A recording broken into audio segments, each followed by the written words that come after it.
Alright guys, today we have a Silver 3 Pharah with a little bit of Sojourn gameplay in there as well. This is on console, and this player says we ended up winning the game, but I didn't feel like I played well, especially the second round. Still learning the game and positioning, plus my flight needs work. So yeah, let's watch this. Already we can kind of see what they're talking about with the flight, right? And so the first thing I'm going to say is that I know you're not comfortable with the flight yet, but this is something you should probably know how to do before you go into a game, right? So whether you practice this in quick play or whether you practice this in custom game, your flight mechanics, you should be able to stay in the air, right? So there's certain ways to do this. We'll get into that. Actually, we'll do that right now. All right, so with Pharah, you can actually do this in any, I'm in the training range right now. You can do this in any custom game. You can do this in quick play as well, right? You need to get comfortable hovering your flight, right? So you're kind of tapping, you're tapping, and then you use your jump jet to recover your fuel. So you'll just fly around, and right now you don't have to shoot, right? We're just practicing. So you can kind of hover like this, and when you need to recover, you use your jump jet, right? And back at full fuel. And so you want to take time, get comfortable doing this first, because staying high up in the air, staying away, is really advantageous for Pharah. It's harder for people to shoot you this far. You don't have any damage fall off. So it's okay for you to be this far, right? It's just much safer. So this is the first thing you need to do, right? Get comfortable with our flight meter. I hit my head on the skybox, so my fuel's not going to recover as well. But you kind of get the idea, right? So first off, you should be practicing this. And then once you're comfortable doing this, just fine, then you add shooting in. And so the first way you can do this is every time you press the space bar, I guess on console, I'm not sure what the button is, right? But every time you press the button to gain height, you can shoot at the same time. And so it's not ideal, but at least you're, aiming and you're still hovering and you're thinking about it. When you get more advanced, you can kind of desync your shots, right? So your flying is in one cadence and your shooting is in another. But at first, you just need to make sure you're staying in the air, and you're taking shots, and you're not walking around on the ground. Because if you're going to be walking around on the ground, there's better characters to pick, right? So another thing, we haven't even gotten into the VOD review yet, I know, but let's just talk a little bit about positioning with Pharah, right? So in Silver, this is probably good enough. Just being right here, let's pretend like those are the people you're shooting at. This is probably good enough. It's going to be pretty hard for them to hit you, especially on console. You're going to be like pretty safe here. But when you get into the higher ranks, you want to focus on angles like these, right? Look how safe this is. They shoot you, you're safe, right? You can peek out. I keep hitting my head on the skybox, but you kind of get the idea, right? There's cover here, and you're a lot safer. Another thing with high ground, you can kind of shoot it like this. Again, I don't love standing on the ground as far. There's sometimes where it's fine, but really you want to be somewhere near a piece of cover, so you can do something like this. It is really hard to deal with, especially for people that their aim isn't great. So yeah, go into a custom game. Go into a quick play, go into arcade, and before you ever bring Pharah into competitive, just be able to like fly. You don't have to be perfect, but I do want you to be in the air. Alright, and let's get back into the VOD. Alright, first fight. We notice they have a Sojourn. I don't think we see the Reaper there, right? But we know they have a Sojourn, and it's going to be pretty hard for that Sojourn to hit you. In higher elo, maybe she can, but in this elo, you should be pretty safe. As long as you are staying away, right? So your team takes point here, and you're going for a little flank. I think this is fine, especially if you know they can't kill you. But we already see, like, we are really low, and this is dangerous, right? Now, of course, no one's really looking at you. No one's paying attention to you. But it's not like you're, playing safe. You're not playing far away, right? We could be way out here. Like, I'm talking way out here, right? You could be spamming shots in like this. There's so many windows to be shooting through. You can be higher up to where they can't see you. Of course, you're going to hit less the farther you are away. But really, being this close, it's very dangerous. We're also missed a opportunity, right? So when you see something like this, just think you can just shoot them off the map right here. You hit your little disruptor shot, and it sends both of these players off the map. You get 2 free kills. So just keep opportunities like these in mind.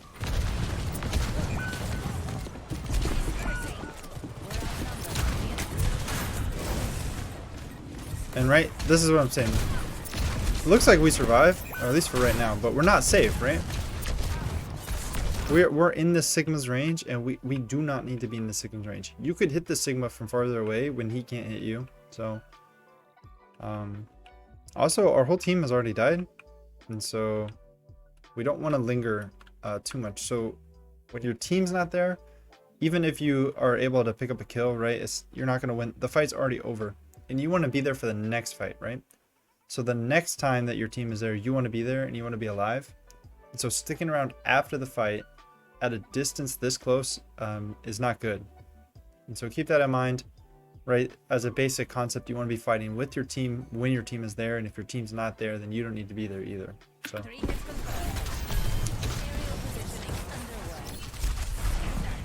Nice try with the concussion mine. It looks like, you know, you're managing your flight well right there. For like 5 seconds, you're staying up in the air. You're staying at a distance where none of them can hit you. And so that's great.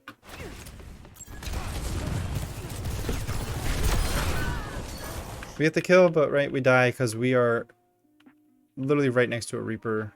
That Reaper probably didn't even realize you were there until he killed you.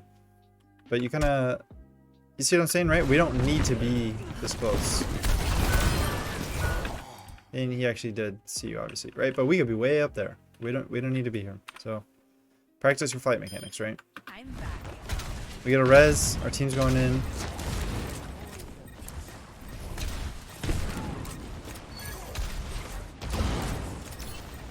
All right. Pharah is a spam character, right? So you're looking to put a lot of damage down, let's just say down range, when you get the opportunity to. So when you see someone and you can shoot, you pretty much want to be shooting, even if you're hitting a shield, even if you're hitting, you know, full health tanks, whatever it is, you want to be putting your rockets on target as much as possible. And so right here, what we're doing, we start off good, we're kind of spamming, we can't see anything, right? So we're not really going to be hitting anything here. And so in that regard, maybe we can drop and get a better angle right in here. But spamming is good. The issue is we're shooting once and we're reloading, you know.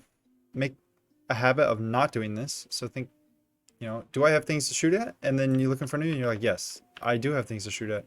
You have your top priority. So you only have 2 things on your screen, right? Sigma and Sigma shield. You want to hit Sigma. But if you can't hit him, hitting his shield is also okay. You just want to do something, right? So you shoot 1 rocket in the middle of nowhere and then you reload. And that's the second time you've reloaded with 5 bullets. So you shoot once, reload. Shoot once, reload, right? Try to get out of that habit. And this is good. Poking is good. Stay far away.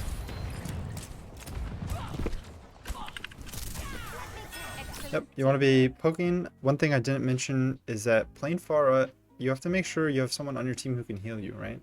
So you have a Mercy, which is the best combo for a Pharah. But Zen can also heal you. Ana can also heal you.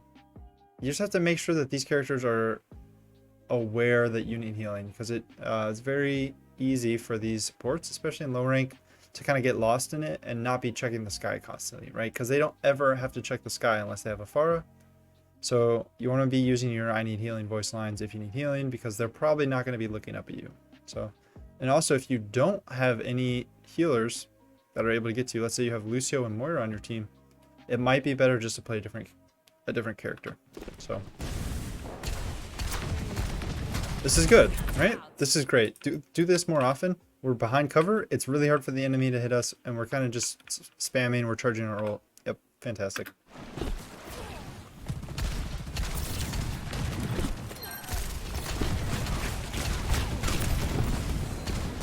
Okay. Again, I sound like a parrot, right? But we don't really want to be in the range of the Reaper. I know you're going in for the ult here. But let's watch this first, and then I'll say what I have to say about this ult.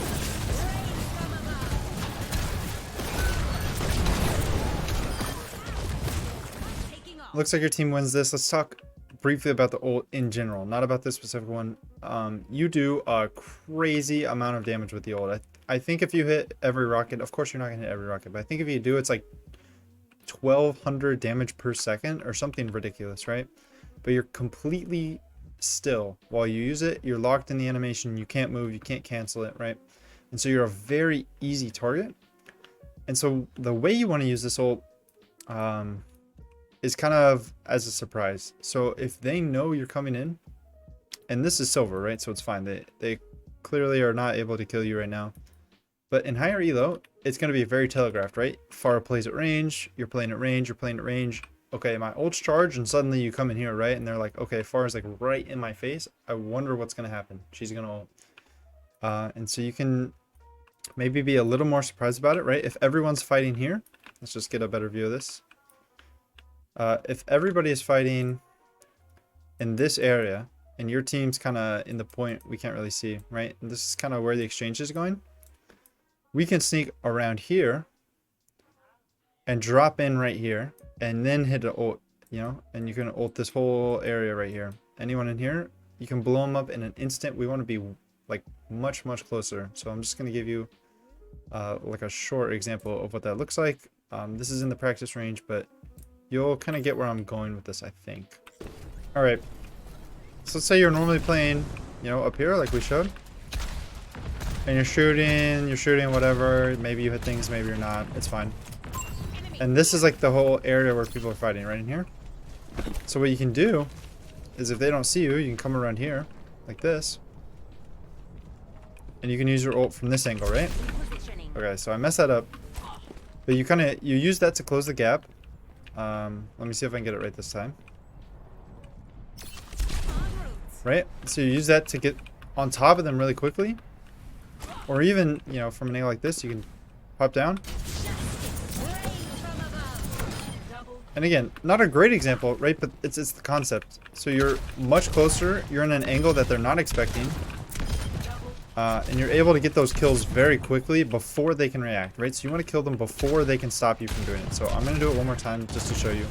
You actually want to be even closer than I was.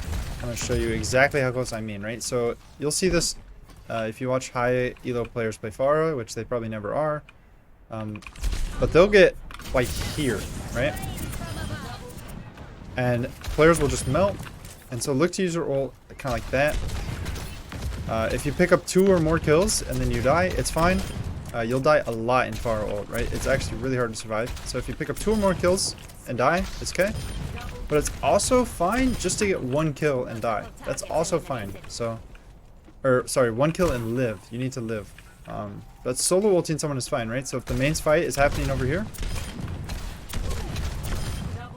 you know, you're kind of doing your thing. It is okay to go this way and get this 1 kill if you live, right? If you live and get a kill, it's perfectly fine with Pharah. Nothing too much to say. Just want to stay in the air, spam these chokes, right?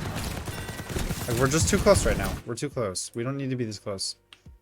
And sometimes it's okay. Like if you're, well, let's call it dive bombing, right? You're getting right on top of someone and you're trying to 2-shot them. It's okay, but for the most part, especially when you're spamming, right? You can be anywhere. You can be here and spamming. You can be on this side and shooting, right? You're right out in the middle of the open. You have a mercy, which is good, but you just want to be careful here. Right? And you die for it. So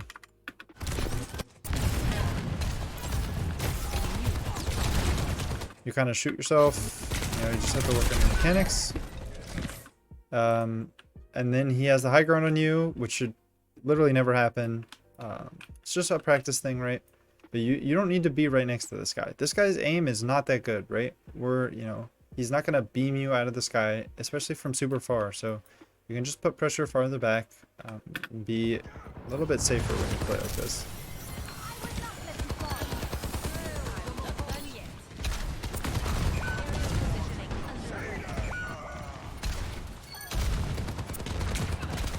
Right? You see how it's much harder for him to hit you here?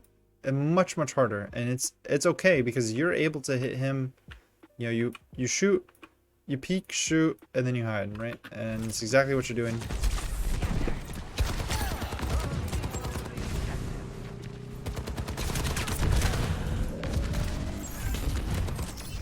Aim needs a little bit of work, but you know, that'll come over time. I know you're still new to the game. Again, we're a little too close here. We don't need to be this close. Especially when our Mercy's not here.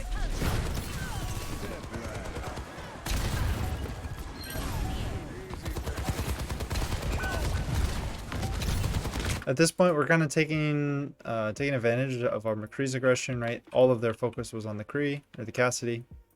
And so we're able to be a little more aggressive. The thing is that you got to get in and get this kill, right? If you're going to get on top of this guy, you got to kill him before he kills you. So you got to be a little more... Just like that. You got to pick up this kill, though.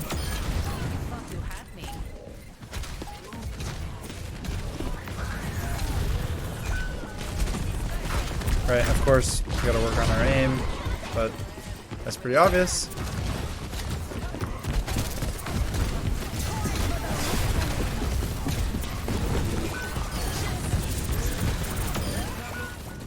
We pick up the Justice kill, but we actually died to the Moira behind us. Because again, we're just too close, right? We don't need to be there. So, this is what it looked like on the Moira screen, by the way. Imagine if we were in a little bit of a safer position, right? Imagine if we were doing it even from up here. It would be much harder for this Moira to get an angle on you. She would have to walk in and go like this. And at which point, if you noticed, you look like this and she's dead in half a second or less, right? So we get the tank. It's pretty big for our team. I don't think our team's going to win this one.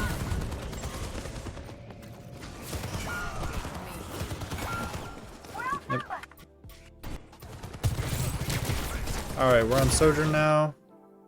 As a general idea, we're charging up our shot and then we're looking for a headshot, right? Or even a body, if it can kill them, is fine. Our full charge shot does 130 to the body, 260 to the head. Just some numbers to know. You can one-shot a squishy at 82 charge. So try and keep that number in mind. Let's just see how this goes.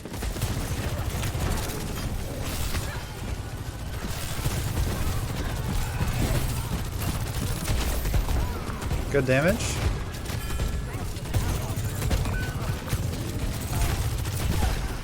And they walk off the point. You guys get it here. I don't think you even win this fight if they do stay on the point. And the only thing I have to say about your Sojourn in this round is that although it is okay to be close with Sojourn, especially when they're not looking at you, generally when their focus turns back to you, it's time to get away, right? You have a slide on a very short cooldown. You can disengage pretty quickly. And so when they're not looking at you, like during this fight, it's okay to be close because you can hit more shots. But generally speaking, right, if Junker Queen can turn to the right and axe you, you're too close. You can be farther away, right? Your railgun has no fall off damage. So, all right, let's go to round 2.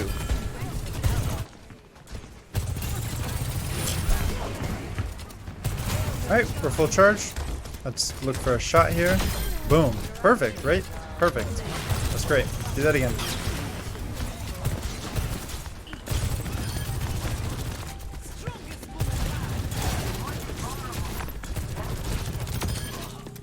Alright, your team cleans up the Genji. Quick note, you can use your disruptor shot, so that's the orb with the slow and the damage. For 2 reasons, you can kind of block a choke, right? So if they're all going to run through here, you can throw it in here, get a bunch of damage off, slow them down. Or if you know they have a Genji, right, and that Genji wants to kill you, you can drop it at your feet, and it's really hard for that Genji to get on top of you because it's your thing's doing like 50 damage per second. And he's getting slowed, which makes it easier for you to shoot him, right? So very strong ability. Make sure we're not just throwing that one away. Alright, we want to think a little bit more about that.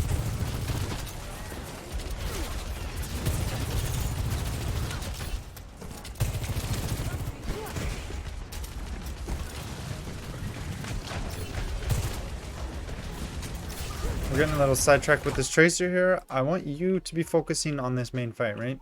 So when that Tracer becomes a problem, then it's okay for you to dedicate some attention, right? But you have Lucio and a Moira, they're going to be okay, right? You have a slide on a 6-second cooldown and disruptor shot, you're going to be okay. But when this guy is just back here doing whatever he's doing, it's not your problem, right? You need to be focusing in front of you, shooting the tank, shooting their other squishies. Yeah, don't worry too much about this Tracer. So.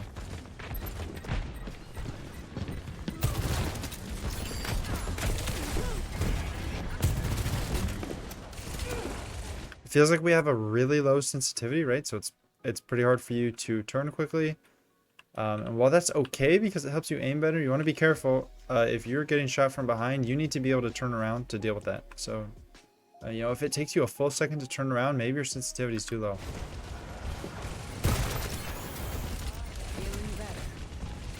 Right?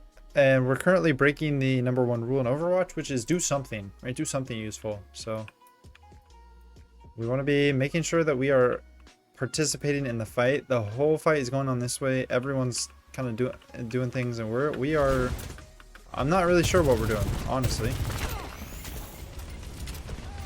Like we're at 196 HP. Right? We don't need to use our abilities in 10 seconds to go get health back here.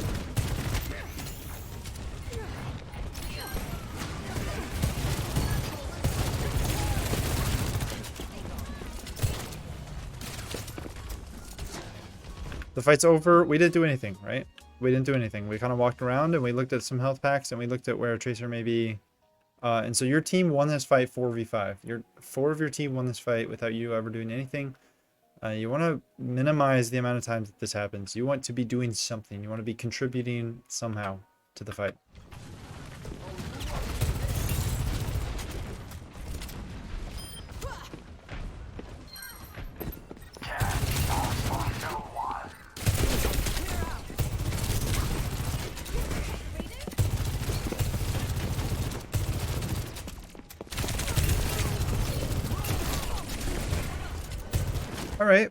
All right, pretty decent 1v1 with the Tracer. Your aim was okay. You hit your rail shot. You forced recall. I want to mention only one thing that you could have done a little better, right? We're not just going to tell you to aim more. That's not what we're here to do, right? But we can disruptor the ground, right? So you kind of go for a direct hit, and this disruptor shot is not going to do anything for you, right? It's way over there. So next time, just aim at the ground. It can be at your feet. It can be at the Tracer's feet. And that will force more pressure on the Tracer because she can no longer use that area, right? If Tracer walks in that disruptor shot, she has to recall. So yeah, make sure we're shooting that at the ground, not at like direct hits. Otherwise, this 1v1 was okay. You force recall, you hold out until your supports get there. That's fine. But again, I wouldn't worry too much about the Tracer until she's doing something like that, right? So that's just an awareness thing. You can see the indicator on your screen. You'll get that with over practice. You'll notice that's there, and then you'll walk away from it instead of towards it. But it happens. I get it. Right.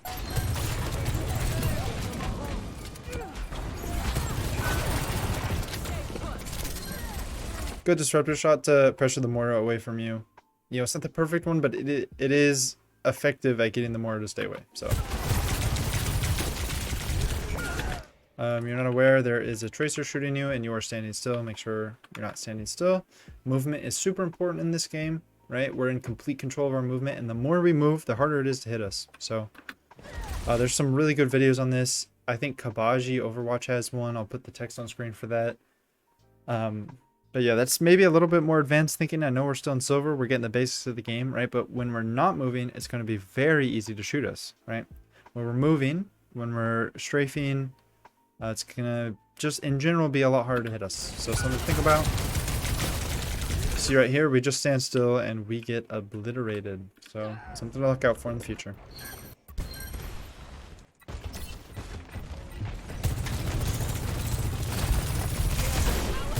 Oh, this is good, right?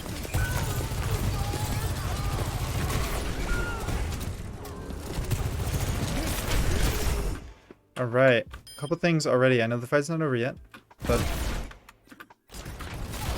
when we get the D.Va out of mech, you see Junkrat uses his tire here. This again is a learned thing. Maybe you haven't played enough to realize this yet. When you hear that, he is locked here until he explodes that tire, right?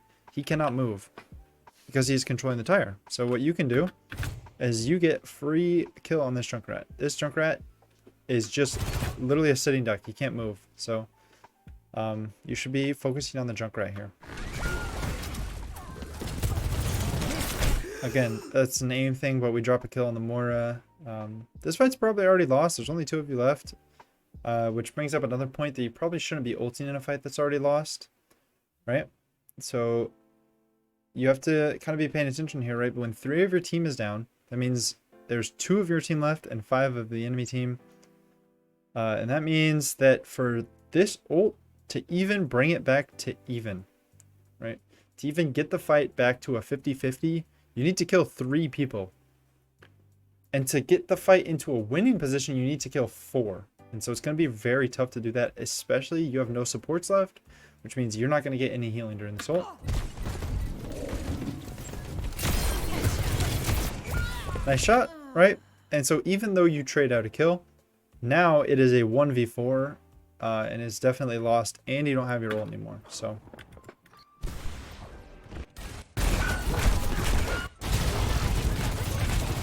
alright, we get back. The fight's already kind of chaotic, and we just get absolutely run over.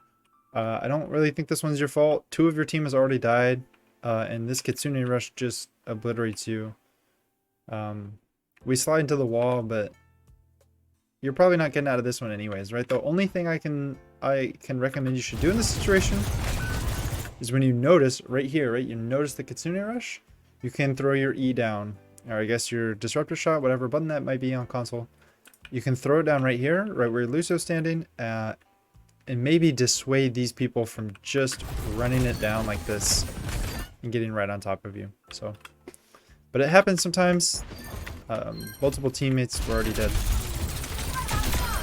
Great Disruptor Shot. That's exactly what you want to do. You put it on the enemy, they're slowed, and then you hit your rail, you finish them off. Good.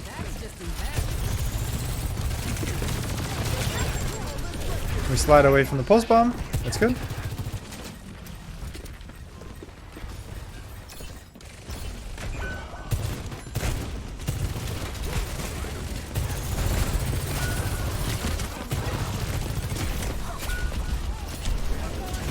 See, right? Even though, you know, it doesn't feel like we're making a huge impact here, at least we're doing something, right? So a couple fights ago, we weren't doing anything.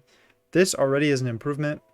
And as a general rule, you can charge up your shot on the tank. So get your 82 plus charge. Generally, you go to 85. Every bullet is 5 unless you're hitting a shield or a fortified Orisa, and then it's less. But yeah, get your 85 charge and then go look at a squishy. Obviously, if you can shoot a squishy without... if you can ignore the tank and get a kill on the squishy, you should always prioritize that instead. But if you don't have an easy kill on a 200 HP target, you can charge up your shot on the tank and then shoot the squishy. And so while our positioning here isn't great, right? We're in the middle of everything. Nobody's positioning here is great. So it's playing super far back from your team's probably not going to work either because they have a tracer and they're kind of just diving on everyone anyways. So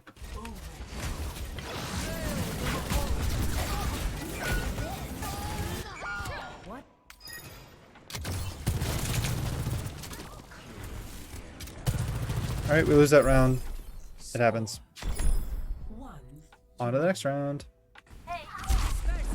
Alright, we're back on a Pharah. We get the boop. That's great.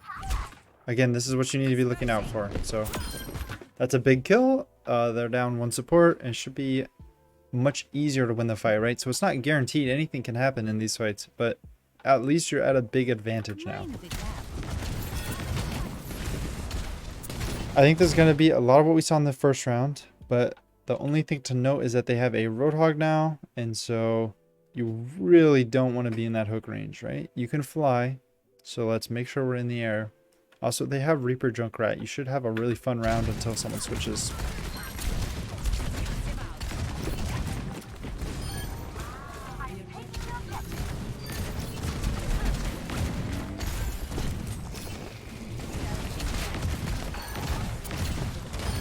Yeah, look, they can't do anything to you. You're just completely out of their range.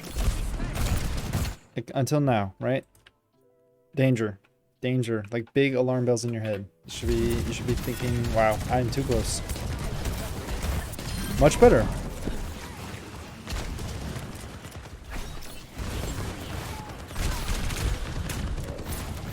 Drop because we're low? Yep, I'm okay with that. They now have 2 characters who are good at shooting you, so you need to be very careful when you do something like this, right? They have Soldier and Cassidy.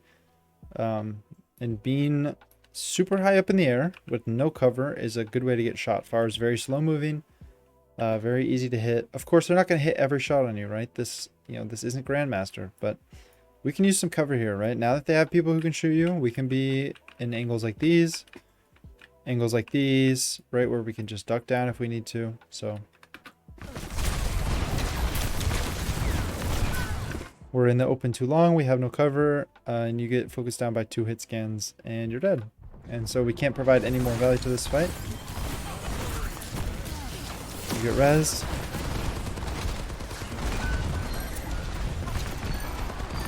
Look at this. Look at this. This is fantastic, all right? This is fantastic. It's exactly what I'm talking about. Look at how much harder it is for him to hit you when you're in a position like this, right? So you're still able to shoot rockets at him while there's cover all around you, right? So he's, half of his bullets are hitting this wall right here.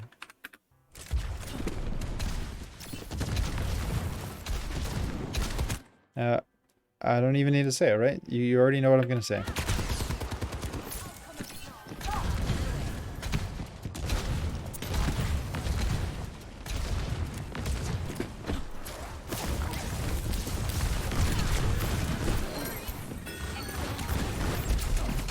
Nice move. Look, in here it's okay to get close, right? They're not looking at you. There's only a few left, and it's okay. Normally, we want to use cover. We want to stay farther away, but sometimes it's okay to be close. Same thing with the barrage. As we talked about in the first round, we'll just go over it really quickly. We want to get on top of them by surprise, and we want to blow them up before they can do anything about it. And so, solo barraging the Orisa is more okay if you're in a safer spot, right? So let's say you're down here. Now all of a sudden their whole team can't shoot you because you're behind this wall. You have cover. Whereas when you're barraging from here, right? You see the difference? Everyone can see you. And you are not moving at all. You cannot move, which makes you very easy to shoot. Small side note, Orisa has a javelin. She probably didn't even realize she had that. But if she uses that on you, and a better one will, it'll take you out of your ult because it is a hard crowd control ability. So at a higher level, when we fix these, positioning, these fundamental mistakes, we'll start thinking about cooldowns and what can counter us. So that's something to keep in mind for the far future. We get revived again. And your team kind of wins this fight for you.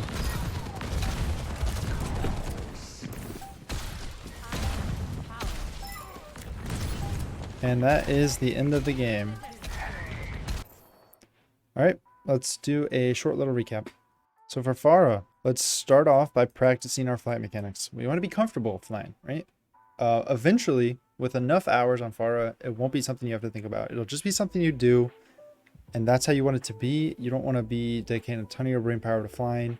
And that's just a practice thing. We talked about that. Go into a practice range, go into a custom game, go into a quick play, and just practice using Pharah, flying, staying in the air. Second thing is using cover. It's just like any other hero, right? If you are in the middle of the open, it's going to be much easier for them to be shooting at you. And so with Pharah, using cover, staying behind roofs and tall objects like that are up in the air, up near the skybox, it's going to be a lot better for you. Lijiang is actually one of Pharah's best maps. Because there is so much cover in the air and so many environmental kill opportunities. So yeah, let's focus on using cover. And then barrage usage. Getting 2+ kills. And dying is fine. Or solo barraging is also fine if you live, right? Getting 1 kill and living is a good outcome because you are still alive and you have gotten a kill before the fight starts or in the middle of the fight, whatever it may be. So let's focus on coming in by surprise and getting those kills super fast, right? That ult just wipes people off the map. So that's what we want to think about with Pharah. We're practicing our fight. We're using cover in the air and we are using our barrage in a smart way where we can either survive or we can pick up multiple kills. For Sojourn, all right, we didn't see as much Sojourn, but general ideas. charge up on a tank, shoot at a squishy, right? This is kind of your default playstyle. It doesn't work as well with Diva, who has defense matrix, but you charge up on a tank, you shoot at a squishy. If you can shoot a squishy to charge it and get that kill, that's also fine. But usually it'll be easier to hit the tank. They're bigger. They are on the front line more, right? Second thing, let's use our disruptor shot on the ground, right? So you can either throw it at a choke when the enemy's walking through. You did that once to the Kiriko, you picked up that kill. Or if you're in a duel, you can drop it at your feet, and it's going to be really hard for people to get on top of you. And then as a general note, let's make sure we are comfortable with our sensitivity, because it looked pretty difficult for you to 180. It took almost a full second for you to 180. And that's going to be really tough. In the future, when someone is shooting you from behind, you need to be able to react to that. So that's what we want to think about. We have a lot of room to improve, and that's okay. We just started playing the game. You just started playing the game. So yeah, the only way to go from here is up. Pick some of these things, like 1 or 2 of these things at a time to work on. You don't want to work on everything at once, right? You want to pick one thing, and you want to focus on that in your next game. Go from there when you feel like that one element is comfortable, right? So if we feel like our disruptor shots are good, then we can focus on the next thing we want to work on, right? Yeah, that's all we have for today. I got this code from my Discord. If you guys want to get your VOD review, the best way is to join my Discord and submit a request in my VOD review request channel. I hope you guys enjoyed. More importantly, I hope you guys learned something today, and I will see you in the next one.